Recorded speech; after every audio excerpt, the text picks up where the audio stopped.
अभी कांग्रेस पार्टी की ओर से प्रेस हुई है। कांग्रेस पार्टी ने भारतीय जनता पार्टी पर ऐसे स्तरहीन आरोप लगाए हैं जो राजनीतिक शिष्टाचार और मर्यादा से परे हैं, और उरी में देश के जवानों की शहादत का सबूत मांगती है। उससे और क्या अपेक्षा की जाए। जो कांग्रेस पार्टी आज तक गलवान को लेकर देश में आशंका का माहौल बनाती है, जबकि पूरी दुनिया ने इस बात को स्वीकार किया कि भारतीय सेनाओं ने नरेंद्र मोदी की अगुवाई में एक प्रभावी प्रदर्शन किया, उससे और क्या उम्मीद की जाए। वो कांग्रेस पार्टी जिसके तत्कालीन वित्त मंत्री, बाद में भारत के राष्ट्रपति श्री प्रणब मुखर्जी, उस समय के प्रधानमंत्री मनमोहन सिंह को लिखित चिट्ठी में शिकायत करते हैं कि हमारे फोन की बगिंग हो रही है तत्कालीन गृह मंत्री चिदंबरम के द्वारा। उस कांग्रेस पार्टी से क्या उम्मीद की जाए। वो कांग्रेस पार्टी जिसका इतिहास रहा है कि हरियाणा के 2 सिपाही स्वर्गीय चंद्रशेखर जी की सरकार में राजीव गांधी के आसपास देखे गए तो चंद्रशेखर जी की सरकार कांग्रेस ने गिरा दी। बाकी तो 2013 में खबरें छपी हैं कि हजारों लोगों का फोन टैप होता था, आरटीआई की क्वेरी भी है, बगिंग होती थी। भारतीय जनता पार्टी कांग्रेस पार्टी के सारे आरोपों को सिरे से खारिज करती है। यह शर्मनाक, मर्यादा विहीन और भारत की राजनीतिक स्तर में एक नई गिरावट है। The BJP strongly refutes, condemns the baseless and bereft of political propriety comments leveled by Congress against the BJP. This is a new low in the political discourse of a party which has ruled India for more than 50 years. लेकिन जिस तरह के नेताओं की टिप्पणियां होती हैं, जिस तरह की वो स्तरहीन बातें करते हैं, तो आज के अवसर पर हम उनसे क्या अपेक्षा करें। देश सब देख रहा है और समझ रहा है। मित्रों, ये जो पेगासस की कहानी है, इसका संकेत आईटी मंत्री वैष्णव जी ने दिया था।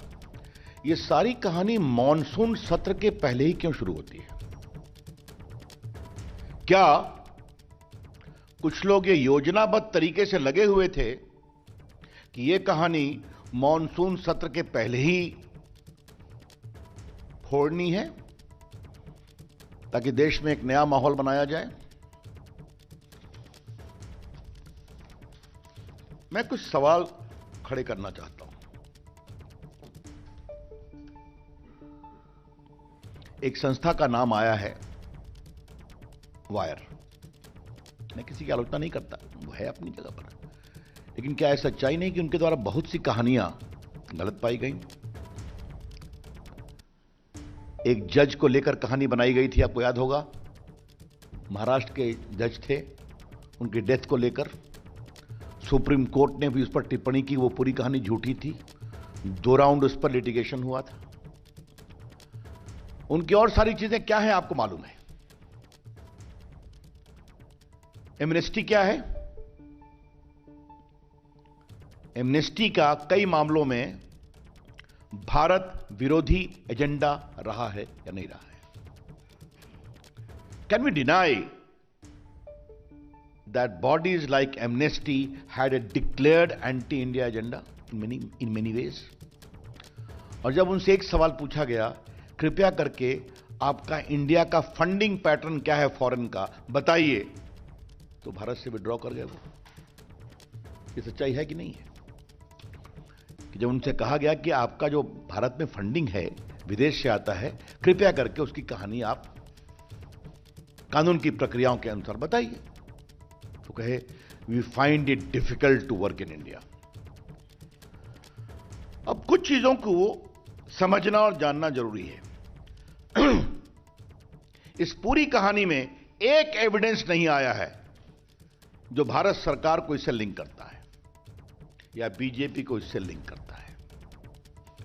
Not a shred of evidence has come that in this entire Pegasus story there is any linkage of the government or the Bharatiya Janata Party.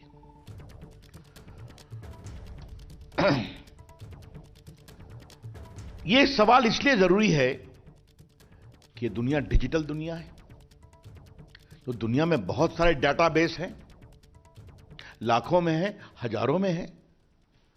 तो जब तक आप उस डाटा का कोई एविडेंस नहीं देंगे भारत से लिंक करते हुए, तो आप निष्कर्ष कैसे निकालेंगे? ये आरोप कैसे लगाएंगे आप? और उसमें आपको बता दें कि जिन लोगों ने स्टोरी को ब्रेक किया उन्होंने स्वयं कहा है कि ये फोन नंबर का डाटा बेस में होना इस बात का संकेत नहीं है कि इसे हैक किया गया या इसके साथ कोई इंफेक्शन विथ पेगासस किया गया। I repeat, those who have broken the story themselves did not claim that the presence of a particular number in the database does not confirm that infected with Pegasus. तो ये हो क्या रहा है?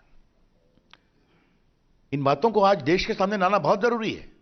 और फिर मैं कह रहा हूं, ये सारी कहानी मॉनसून सत्र के एक दिन पहले क्यों खोली गई? इसके पीछे का एजेंडा क्या है?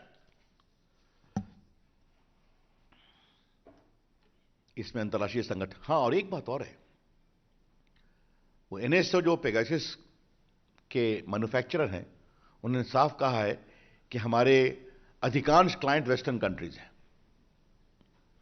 तो भारत को इसके माध्यम से टारगेट क्यों किया जा रहा है? इसके पीछे की कहानी क्या है? इस कहानी में ट्विस्ट क्या है? कुछ लोगों को लाया गया, उनके नाम फेंके गए। अब मुझे अनिल बलूनी जी बता रहे थे कि कांग्रेस पार्टी के पूर्व अध्यक्ष का भी नाम है।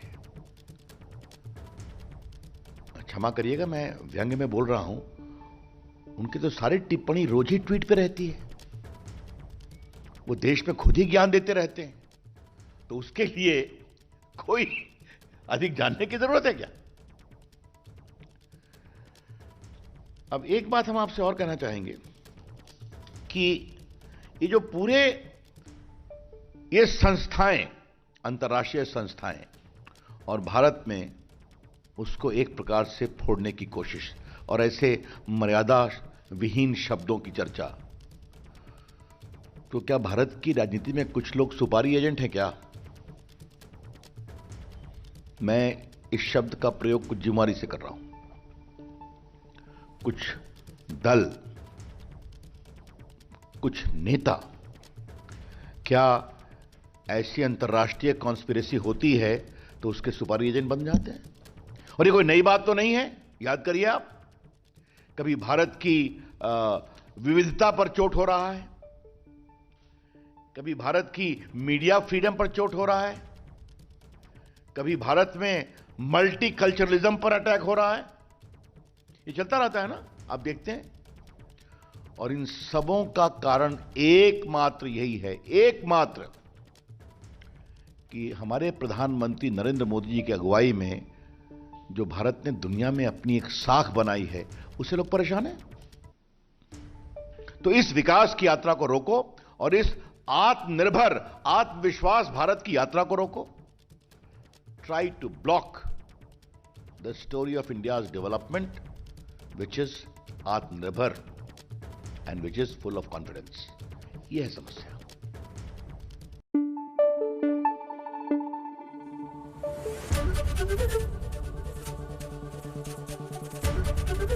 एबीपी न्यूज आपको रखे आगे।